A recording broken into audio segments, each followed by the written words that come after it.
Olá, sejam bem-vindos ao meu canal no YouTube. Eu sou o professor Leonardo Saraiva. Nós estamos tratando da Constituição Federal de 1988. Chegamos ao artigo 5º, inciso 63, e vamos falar de um tema importantíssimo. Um tema importante não só para concurso, não só para você que deseja realizar provas, concursos, deseja aprender um pouco mais sobre o direito constitucional, mas para você, cidadão, na defesa dos seus direitos, na defesa, inclusive, da democracia. É o direito ao silêncio. Ele está no inciso 63 do artigo 5º. Vamos à leitura. O preso será informado de seus direitos, entre os quais o de permanecer calado, sendo-lhe assegurada a assistência da família e de advogado. Preste bastante atenção no que eu vou te passar. Na leitura do inciso, nós podemos responder algumas perguntas de prova de uma forma bem simples. A primeira parte da leitura diz: o preso será informado de seus direitos.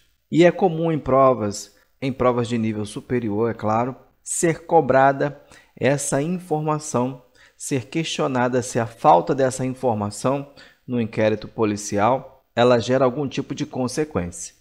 E a resposta é simples: gera a nulidade. É obrigação, é uma solenidade imprescindível informar ao preso os seus direitos. Grave isso para responder na sua prova. Bom, se é uma formalidade, o Estado, então, tem que fazer, não é verdade? Entre os quais o de permanecer calado, ou seja, o direito ao silêncio. Nessa solenidade de informar os direitos do preso, é imprescindível que seja informado sobre o direito de permanecer calado, o direito ao silêncio, sendo também assegurada a assistência da família e de advogado. Em uma prova do artigo 5º, em uma prova de nível médio, é o suficiente para você responder a questão da sua prova, tá? O direito ao silêncio é um direito constitucionalmente garantido, é um direito fundamental, é uma cláusula pétrea. Mas vamos nos debruçar um pouco mais sobre o tema. É um tema bastante extenso, é um tema muito cobrado em concursos, principalmente na área penal, nos concursos para delegado, seja da Polícia Federal, da Polícia Civil, nos concursos de promotoria, nos concursos da Defensoria, Ministério Público em geral. É um tema importantíssimo.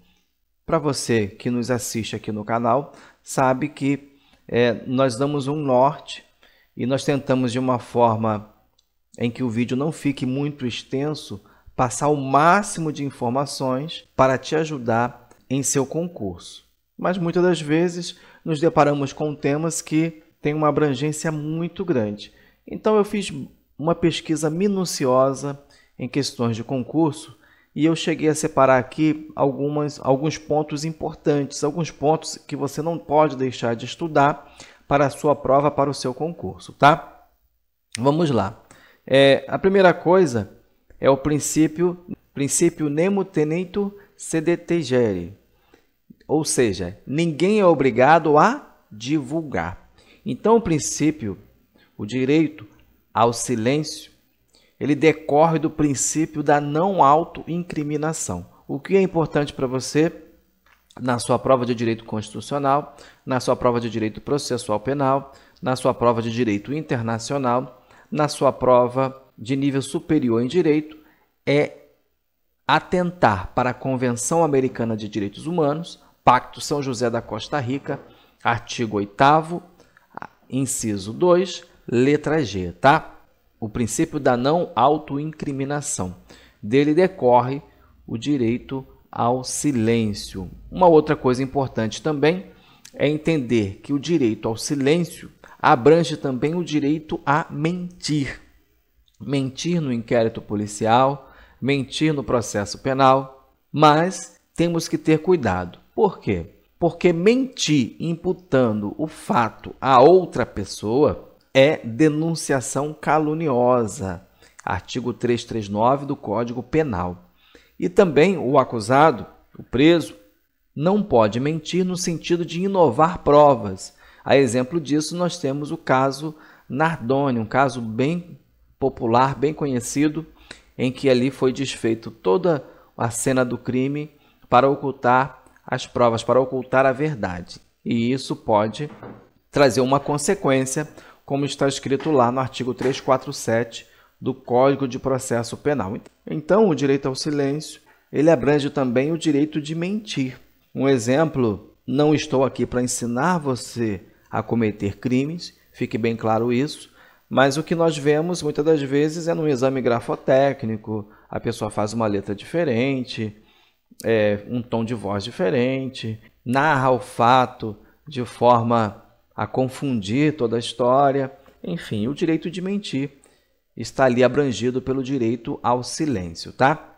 Um artigo importante para você que vai fazer uma prova do direito penal, uma prova que abranja o Código de Processo Penal, é o artigo 186, que diz: depois de devidamente qualificado e cientificado do inteiro teor da acusação, o acusado será informado pelo juiz, antes de iniciar o interrogatório, do seu direito de permanecer calado e de não responder perguntas que lhe forem formuladas. Uma redação relativamente nova, incluída ali pela Lei 10.792 de 2003, tá? Parágrafo único. O silêncio, que não importará em confissão, não poderá ser interpretado em prejuízo da defesa. Isso também é muito cobrado em prova, muito cobrado em concursos, e é necessário para você que vai fazer uma prova de nível superior atentar também para a jurisprudência do STF e atentar também para as perguntas que são formuladas. Algumas perguntas, elas requerem apenas interpretação do aluno quanto ao questionamento. Preste bastante atenção. Segundo a Constituição Federal, segundo o Código de Processo Penal, segundo a legislação penal, ou segundo a jurisprudência do STF, são introduções, são direções que o examinador está colocando para você responder a pergunta. Então, atente para essas questões, tá? Um outro ponto importante também para falar é sobre o direito ao silêncio nas CPIs, tá? Em relação à testemunha, a testemunha em uma CPI, lembrando que a CPI ela tem o mesmo poder de investigação da autoridade judiciária, tá? Muito se fala em direito ao silêncio na CPI, né? Mas poucas pessoas diferenciam as situações. O direito ao silêncio da testemunha na CPI não quer dizer que ela pode se calar diante de tudo. Quer dizer que ela pode se calar a respeito de fatos, a respeito de situações que coloquem ela em condição de réu. Mas ela tem o dever de falar referente aos aspectos que não dizem respeito a ela, mas aos fatos, tá? É diferente de uma CPI em que se ouve o acusado. O acusado, então, desde o início, ele pode ali se reservar no direito ao silêncio. Dica importante para você que tem no seu edital essas cobranças, tá? Uma outra dica importante, uma outra situação importante, é sobre a sua aplicação. Isso também é cobrado em provas e concursos, e a aplicação do direito ao silêncio, ela vai desde o interrogatório policial até a ação penal. Por mais óbvio que isso pareça, isso pode cair no seu concurso e às vezes pode te salvar na hora da prova, tá? Um outro ponto importante é sobre a participação, a obrigação de participar nas produções de prova do acusado, do preso, tá? Então, eu dividi aqui em 2 pontos para que você possa entender. Esse conceito pode te ajudar muito na hora de resolução de provas em que, em certa altura do campeonato, a nossa mente acaba nos traindo, não é verdade? Então, grave o conceito. Sobre a participação do indivíduo, o que ele não pode ser obrigado, tá? Na persecução penal, ele não pode ser obrigado em situações ativas de incriminação. Um exemplo clássico que nós temos é a lei seca, não é verdade? Então, ele não pode ser compelido a soprar o bafômetro, a fazer o exame de sangue, tá? Nenhuma forma invasiva. Grave isso. A participação ativa não pode ser compelida. Agora, é diferente de uma participação passiva. Um exemplo clássico dessa participação passiva é quando o acusado, o suspeito, é colocado ali entre 3, 4, 5 pessoas para ser reconhecido por testemunha do caso, tá? Isso ele pode ser obrigado?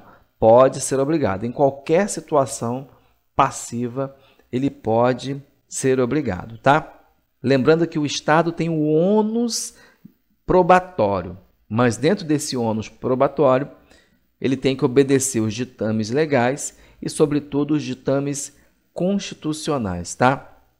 A democracia tem um preço e o Estado tem que se aparelhar e utilizar todos os meios de interpretação, de inteligência, meios tecnológicos. Então, soprar o bafômetro, fazer o exame de sangue, o cidadão não pode ser compelido. Mas cuidado, tá? Não estou aqui te incentivando a beber e dirigir, porque o Estado, apesar de não poder te obrigar a realizar o teste do bafômetro e o teste de sangue, ele pode se utilizar de outros meios para comprovar os fatos. Em resumo, então, quem cala não consente. Eu não tenho um mnemônico para você desse inciso, mas eu tenho aqui uma frase. Quem cala não consente.